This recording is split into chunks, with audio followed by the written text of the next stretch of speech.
अच्छा, अभी एक और क्वेश्चन है कि एक पेशेंट है 44 ईयर ओल्ड मेडिकल टेक्नीशियन है उसको जो है वो मलेस एंड फटीग के साथ आता है और 10 ईयर्स अगो उसको जॉन्डिस हुआ था। सारे जो है वो एंजाइम्स रेज थे।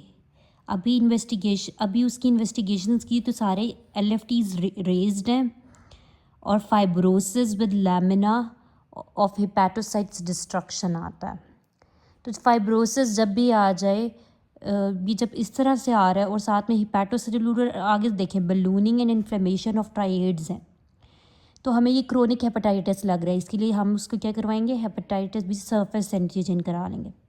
जब ये ऑटो इम्यून हेपेटाइटिस है तो हम एंटी स्मूथ मसल एंटीबॉडीज़ कराएंगे। वायरल हेपेटाइटिस में काउंसिलमेंट बॉडीज़ होती हैं। लिवर डिजीज़ में मैलरी बॉडीज़ होती हैं। Viral hepatitis and liver disease में हम बलूनिंग डीजनरेशन होती है। प्राइमरी बाइलरी कोलेंजाइटिस में इंटरलोब्यूलर डक्ट इंजरी होती है।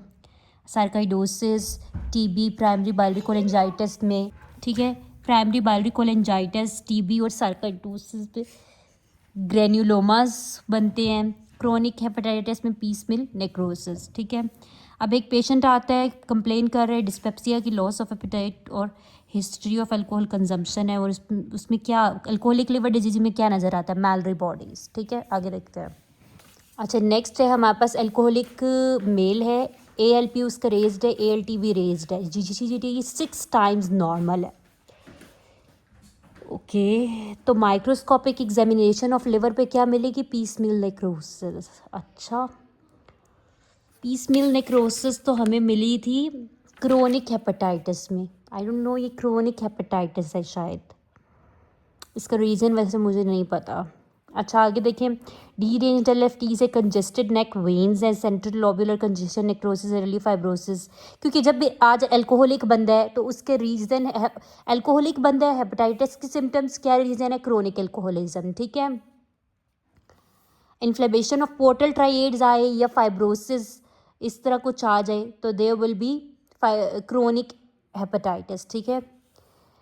अल्कोहलिक बंदा है, हेपेटाइटिस के सिम्टम्स अल्कोहलिक हेपेटाइटिस, ठीक है। अल्कोहलिक बंदा वही, अगर अल्कोहलिक नहीं है और एसाइटिस भी है, ठीक है, फिर भी सारे LFTs रेंज्ड है तो क्रोनिक, ठीक है। एसाइटिस LFTs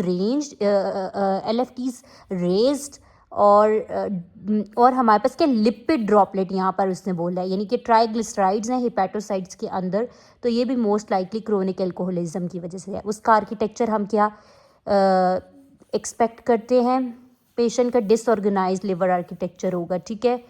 और ALT/AST रेज्ड है बिकॉज हेपेटोसाइट मेम्ब्रेन डैमेज हुआ है। एक पेशेंट है अल्कोहलिक लिवर का है, सारे लैब्स नॉर्मल है, तो उसमें क्या आप उसके लिवर में एक्सपेक्ट करते हैं, तो वो फैटी लिवर होगा। Most common cause of fatty liver Pakistan में जो है वो इंक्रीज फैटी फूड है, ठीक है। क्वाशर कोर में फैटी लिवर क्यों हो रहा है, प्रोटीन डेफिशिएंसी की वजह से। बेसिकली क्या होता है कि हमारे पास जब ना बच्चा, जो छोटे बच्चे होते हैं ना, उनमें जब प्रोटीन डेफिशिएंसी हो जाती है ना, तो क्या होता है कि नॉर्मली जो फैट ने प्रोटीन के साथ मिल के लाइपोप्रोटीन्स बनाने थे और वो लिवर से निकल के आगे जाने थे, मेटाबोलाइज होने थे। अब अगर प्रोटीन की डेफिशिएंसी है तो वो फैट के साथ मिल के लाइपोप्रोटीन्स नहीं बन सकते, तो फैट सारा लिवर के अंदर ही जमा हो जाता है, डिपॉजिट हो जाता है, तो फैटी लिवर करा देता है, ठीक है। अब ये भी इसी की वही बताया कि 6 ईयर ओल्ड बच्चा आता है पेरिफेरल एडीमा हेपेथी और इनलार्ज लिवर के साथ, तो उसकी इनलार्ज लिवर का क्या कॉज है, छोटा बच्चा है, तो वो हमारे पास क्वाशर कोर यानी कि फैटी लिवर का कॉज के protein deficiency leading to decrease lipoprotein synthesis, ठीक है। ये अगेन एक एल्कोहलिक हेपेटाइटिस है, मैलरी बॉडीज़ है। मैलरी बॉडीज़ क्या होती है, interwoven bundles of intermediate filaments. अच्छा, नेक्स्ट देखिए, हमारे पास एक बंदा आता है, जॉन्डिस भी है उसको, प्रूराइटिस भी है और हाइपर कोलेस्ट्रोलेमिया यानी कि जिंथोमा है, तो उसकी डायग्नोस्टिक टेस्ट क्या है, एंटीमाइटोकॉन्ड्रियल एंटीबॉडी। ये हमारे पास क्या है, प्राइमरी बाइलरी सिरोसिस का केस है। प्राइमरी बाइलरी सिरोसिस में क्या होता है, बंदे को जॉन्डिस होता है, खारिश होती है, प्रूराइटिस और हाइपर कोलेस्ट्रोलेमिया यानी कि जिंथोमा, ठीक है। ये 3 चीज़ें होती है प्राइमरी बाइलरी सिरोसिस में।